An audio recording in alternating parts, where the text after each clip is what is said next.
Il y a 3 couleurs dans ce monde de base. C'est-à-dire que je ne peux pas les obtenir en mélangeant des couleurs. Jamais. Je ne peux pas. C'est-à-dire je ne peux pas, par exemple, obtenir un bleu. Si je n'ai pas de bleu, je ne peux pas fabriquer du bleu. Donc je vais dans un magasin de peinture, de couleurs, je suis obligé d'avoir un bleu. Minimum. Maintenant, je n'ai pas d'argent pour acheter des couleurs, il faut que j'achète 4 couleurs. 5. Le blanc, qui n'en est pas une. Le noir, je peux l'obtenir, peu importe, mais je vais en acheter pour avoir quelque chose de foncé. Le bleu, le jaune et le rouge, c'est tout. Rouge, tu peux mélanger ce que tu veux, jamais tu obtiendras du rouge. La même chose du jaune, tu ne peux pas fabriquer du jaune. S'il n'y a pas de jaune, il n'y a pas de jaune. Donc ce sont en réalité des éléments de base. Maintenant, entre ces éléments, ces 3 éléments de base, quand j'accouple 2 d'entre eux, je reçois des couleurs intermédiaires. C'est-à-dire que, par exemple, le bleu de base avec le jaune de base va me donner du vert. Mais c'est un secret. Je ne suis pas rentré dans les sphirotes. Tout à l'heure, on va rentrer. Tout à l'heure. La prochaine fois, Be'ezrat Hashem. Le rouge, si je le mélange avec du jaune, je vais avoir du orange. Mais si je le mélange avec le bleu, je vais avoir du violet. Et donc il y a ici des éléments.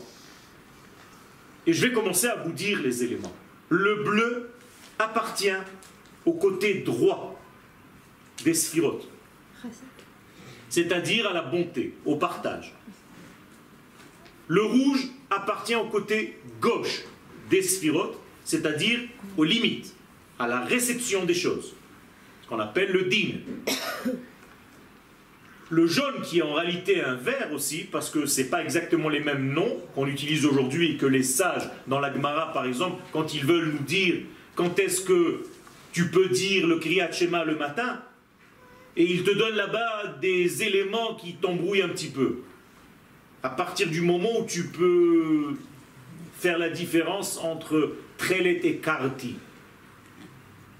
Tu ne sais pas trop ce que c'est. Après, il voit que c'est un petit peu compliqué, alors il te dit, bon, tu sais quoi? Et quand tu vas savoir différencier un chien d'un loup, pas évident. Quand il fait nuit, noir, tu peux avoir un bourricot en face de toi, tu crois que c'est un homme. Parce qu'il est de face. Tu dis, halte ou je tire. Ça peut être une vache.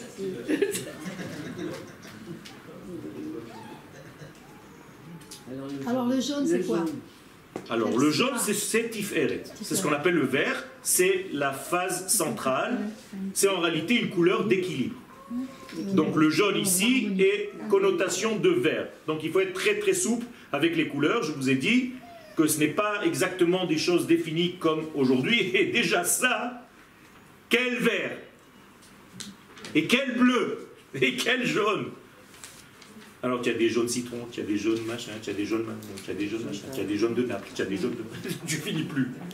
C'est-à-dire moi je peux avec un jaune fabriquer 200 millions de jaunes. L'autre il me dit ma voiture est blanche. J'ai un petit machin, tu peux me la réparer? Si tu n'as pas le numéro X, Z, 3802, X, 203, 4, tu n'as pas la même couleur. Tu vas faire un blanc sur le blanc, ça va te faire une tache. Incroyable. C'est terrible, c'est terrible. Et les gens qui ne savent pas ça, terrible. Je voyais un type en train de mettre de la laque d'ongles noirs dans la voiture. Je m'approche, je lui regardais, je lui dis, elle est belle ta femme. Tu lui fais les pieds. Ta voiture elle est mate. Tu es en train de mettre du brillant. Ton noir c'est un noir d'ivoire. Tu es en train de mettre un noir de Mars. C'est mieux que rien. Pour toi. En français. Les kabbalistes nous disent donc, l'homme et la femme, c'est comme du bleu et du rouge. C'est-à-dire que le mélange de l'homme et de la femme, ça donne quoi? Du ségol. Donc la ségoula. Sagol vient du mot ségoula. Le degré le plus élevé, c'est lorsque l'homme est avec son épouse. Et donc ils mélangent en réalité, dans leur subconscient intérieur, ces deux couleurs. C'est la femme Kachol? Non. La femme, elle est vieux. La femme est rouge. Ah, D'ailleurs, la Gemara nous dit que tous les éléments rouges du bébé, c'est la maman qui les donne. Mais Ségol, c'est Rouge ou noir. C'est les 3 points. C'est la même chose. Ça veut dire l'homme, la femme et l'enfant. Exactement. C'est la même chose. Donc les cheveux, c'est la maman. Le noir des yeux, la couleur de la peau, la qualité de la peau. Tout ça, c'est la femme. Le blanc des yeux, les os, L'homme. c'est l'homme. Ce sont des secrets. C'est incroyable. Même les anges ont des couleurs. Ah oui? Ben vadaï. Comment ils se reconnaissent?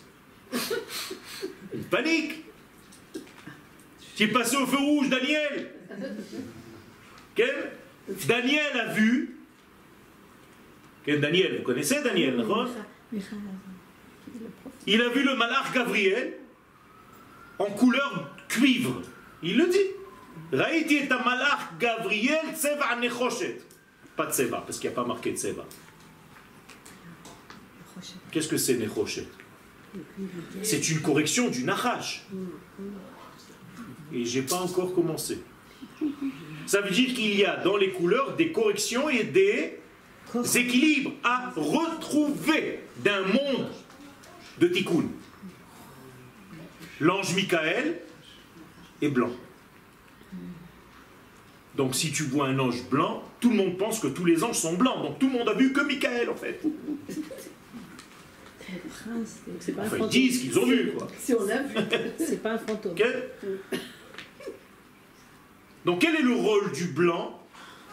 D'adoucir le rouge. Quel est le rôle de l'homme? D'adoucir sa femme. Et donc la semence de l'homme est un adoucissant pour tout l'élément que représente la femme, avec tous les dynimes qu'elle contient, parce qu'elle est rouge dans son essence. Donc à chaque fois que l'homme est avec son épouse, il devrait avoir la conscience, pas seulement d'être avec elle physiquement, mais de l'adoucir dans le langage de la Kabbalah, les matekota. Les matek est un dinim sheyeshba.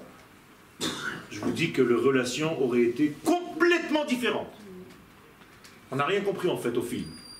C'est pour ça qu'on attend le Mashiach pour qu'il nous dévoile tous ses secrets. Quand vous prenez un verre de vin, vous n'avez pas le droit de le boire directement comme ça.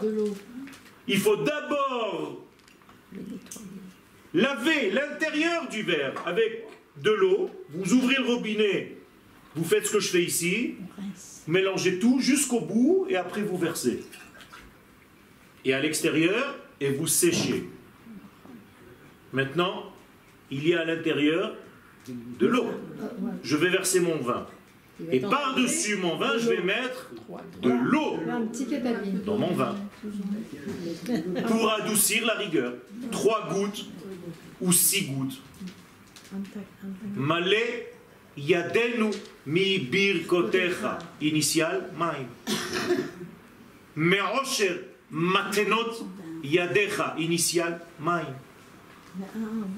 Donc en réalité, ton vin est complètement entouré d'eau. Comment ça s'appelle en hébreu? Mazoug. L'imzog, c'est pas servir.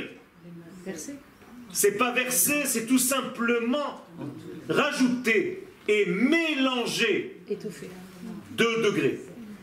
Anime mazeg, mazgan. Donc il va falloir adoucir. Mais quand on fait seulement la bracha du Geffen ou quand on boit du vin? Quand on boit du vin. Tout le temps. Quand on boit du vin. Ça veut dire qu'en réalité, tu vas éviter de rentrer des dynimes en toi. Sauf quand on a besoin du retour des dynimes. C'est-à-dire Pour l'homme. Motzaï Shabbat. Puisque Motzaï Shabbat, on rallume le feu, on a besoin de feu, on a besoin de rouge. J'ai pas le droit de faire ce que je viens de vous montrer avec le vin de la Havdalah. Mais si tu sais pas Ritbono chez la Olam, mais c'est tout est comme ça. Maintenant, un rabbin qui veut marier sa fille, le futur beau-fils, il arrive à la maison, Khayeb, en français, il est là, et le rabbin, il attend. Il y a plein de trucs sur la table. Il lui dit, vas-y, fais tout. C'est toi qui fais tout. L'examen, il est en train de couler. Déjà, il y a la méziga. Quel bracha je vais faire? Où je vais commencer? Qui vient avant qui? Et s'il y a le même degré qui vient de l'arbre, qui est avant qui? Là, je ne sais plus où j'en suis. Tu sais quoi? Je vais faire un motzi, comme ça je suis tranquille. Même pas. Si c'est en dessert et que ça vient dans le repas, tu dois refaire la bracha. Et le vin blanc aussi. Oui, le vin blanc aussi. Le vin blanc aussi. Pourquoi Il a moins de rigueur que le vin rouge, Il y a du raisin. mais il est encore. Et le vin rosé aussi. Et le jus de raisin. Et le jus de raisin n'est pas du vin. Donc les kabbalistes évitent de faire quoi que ce soit avec du jus de raisin. Ça n'a aucun rapport avec le vin. Alors on accepte au niveau de la halakha, c'est kasher, je ne suis pas en train de vous dire que vous faites des erreurs, je dis juste au niveau de la Kabbalah, on évite le jus de raisin. Il faut que ce soit du vin. C'est vrai?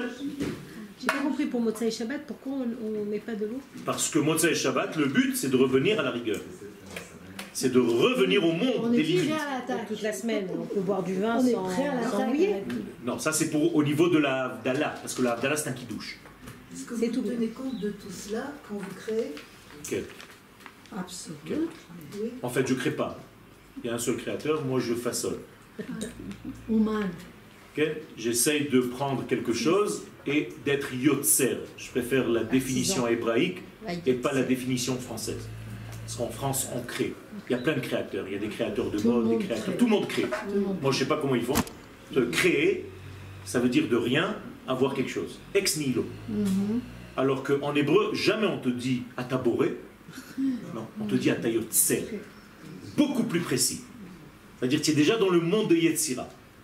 Donc le Yetzer, il est aussi beaucoup plus grand. Parce que tu es obligé d'utiliser ton Yetzer qu'Edelitzo. Mais ça, c'est encore une autre histoire. Un autre